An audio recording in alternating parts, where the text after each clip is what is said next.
Hi everyone, welcome back to the Nature Patch. My name is Robyn and today I'm going to be doing a video all about the no-dig beds that I made a few months ago.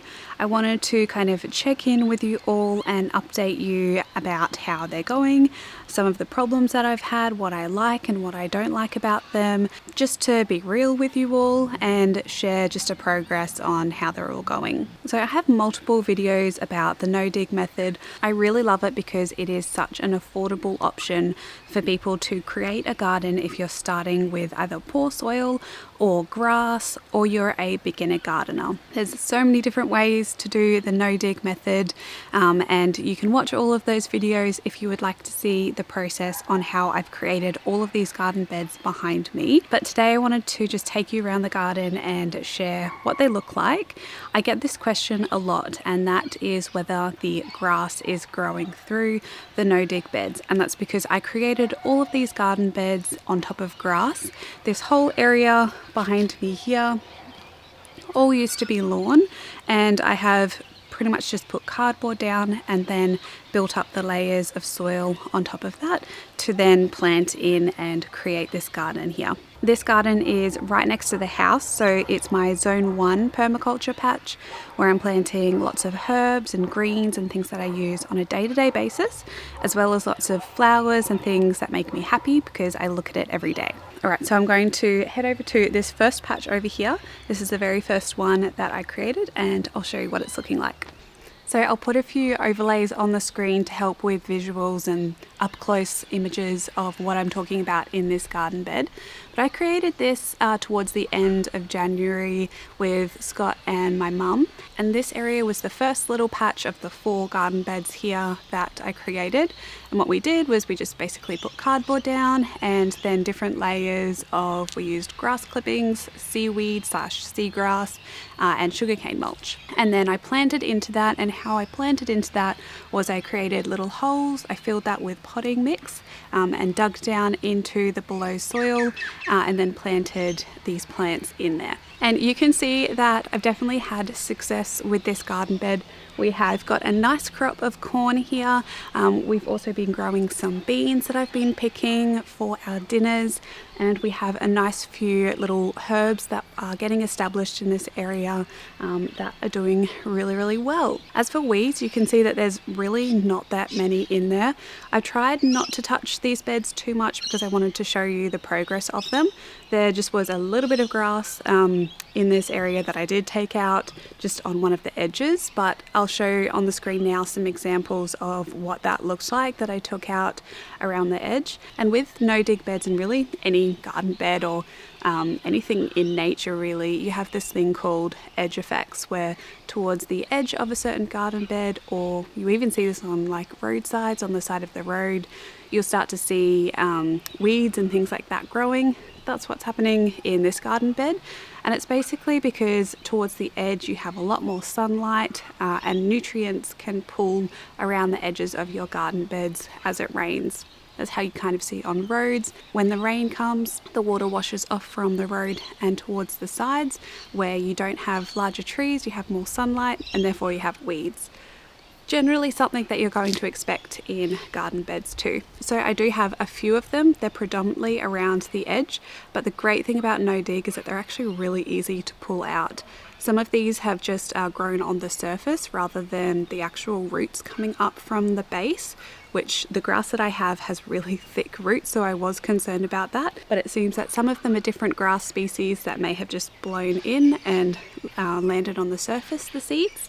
But around the edges I can see some of the grass that is established around, but is fairly easy to prick out. And if it's really bad, like in some of the pathways, I see some grass coming up, I'm just going to put another layer of cardboard over and then some mulch, and it'll be fine. Usually you can expect that it will take a few months really to eradicate all of the weeds and all of the grass.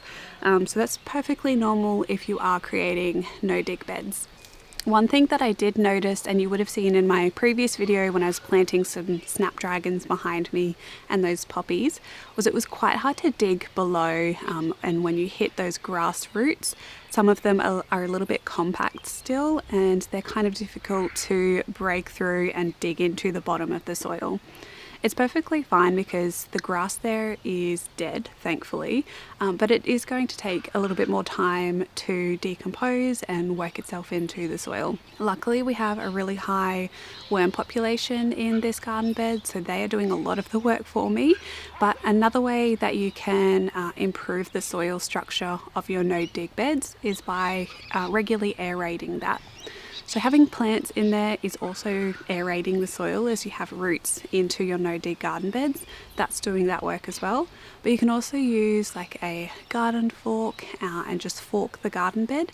That's also going to add air into the soil and help everything decompose a little bit more, as well as all of that material that you've put on top of the cardboard to help work it into the native soil down below. So expecting that things aren't going to decompose straight away is really important with no-dig garden beds. Luckily, we've had a lot of rain over the last few months, so that's helping to add moisture to the soil, because in a lot of dry areas, without that moisture, the decomposition process can be a lot longer. But having too much moisture can also be a problem. So in some of the areas of the garden, I noticed when I stuck the garden fork down, it kind of smelt a little bit when I was lifting it up. And that just means that that soil has gone a little bit anaerobic, meaning that it doesn't have enough oxygen in it. And that is really simple to fix. Just by adding in a few forks with your garden fork is going to aerate that soil again. And that's just something that I really want to reiterate with your garden beds, is to keep aerating the soil if you are doing no dig. As for all of the other garden beds where I laid cardboard down and then put mushroom compost on top, they are doing really, really well. I'll put some overlays on the screen of what they look like right now, and I will do an in-depth garden tour as well for the end of April. But basically everything is growing really well, and that's because every time I planted something, I was making sure to aerate below it. I've also been fertilizing it regularly. And another thing I'm also doing is planting things a little bit closer together than I usually would. Because with no-dig garden beds, you're adding all of this material on top. It's not exactly holding as much life as the soil below it. So by adding roots in and actually having living plants in the ground, you're adding life to it. You're adding things like nematodes and bacteria and fungi to start to feed off and develop. And creating all of those complex structures in the soil is going to help it all break down more so over time and help to create a more healthy and sustainable garden. So I'm really expecting that these garden beds are just going to get better as they grow, and as time goes on. I will be regularly fertilizing my plants, and I use this one. And I use sea salt pretty much for all of my fertilizing, just because it is such a great organic option for fertilizing your garden. And that just helps to kickstart all of those processes in the soil to break down and continue to provide food for your plants. One thing that you might notice in your no-dig beds is that some of the plants might be growing a little bit slower than others and then have a certain growth spurt. And that's definitely something I found in my garden. And that's kind of just due to how the roots are developing and where they're hitting those different nutrient spots. So for some of them, if you're not piercing the cardboard a lot or creating a really large hole around that cardboard to the native soil, those roots are eventually going to hit it, and then they'll break through. This happened with my cosmos over there, where it was quite slow at the start, and I was worried that the plants were just going to hit the cardboard and then just kind of grow out around the cardboard.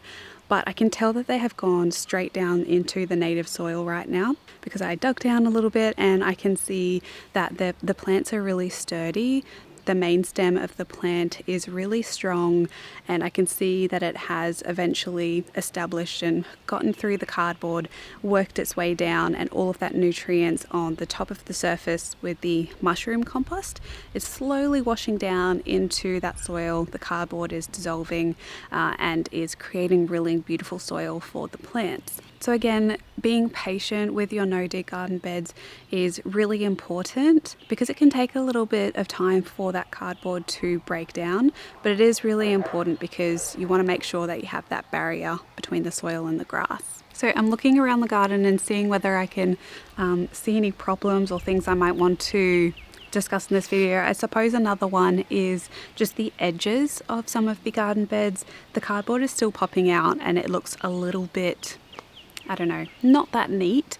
I don't personally care because I'm not entering a beauty contest for my garden basically, but I think I'm going to try actually putting some metal edging around the sides of the garden beds just to hide the cardboard a little bit more and create a really definitive line between the grass and the garden bed.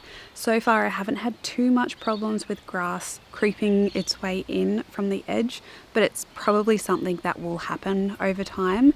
So that's something you definitely want to consider with your no-dig garden beds, that over time you might want to have a really defined edge with either like stacked bricks or metal dug into the side. We'll see how it goes, but yeah, I might need to fix that in the future. One last thing that I did remember was that also for things that grow really straight and need a little bit of support, that's something that I would definitely recommend for no-dig garden beds, particularly if you're not working down into the native soil. I just remembered that something like that happened to one of my brassicas. It snapped. We do get gusts of up to 100 kilometers an hour here. We're kind of in a little bit of a wind tunnel, so you probably don't need to worry about that if you're living in a normal suburban area. We just get crazy winds here, so it's something that I just need to consider going forward, is how I'm going to support a lot of my plants in the garden.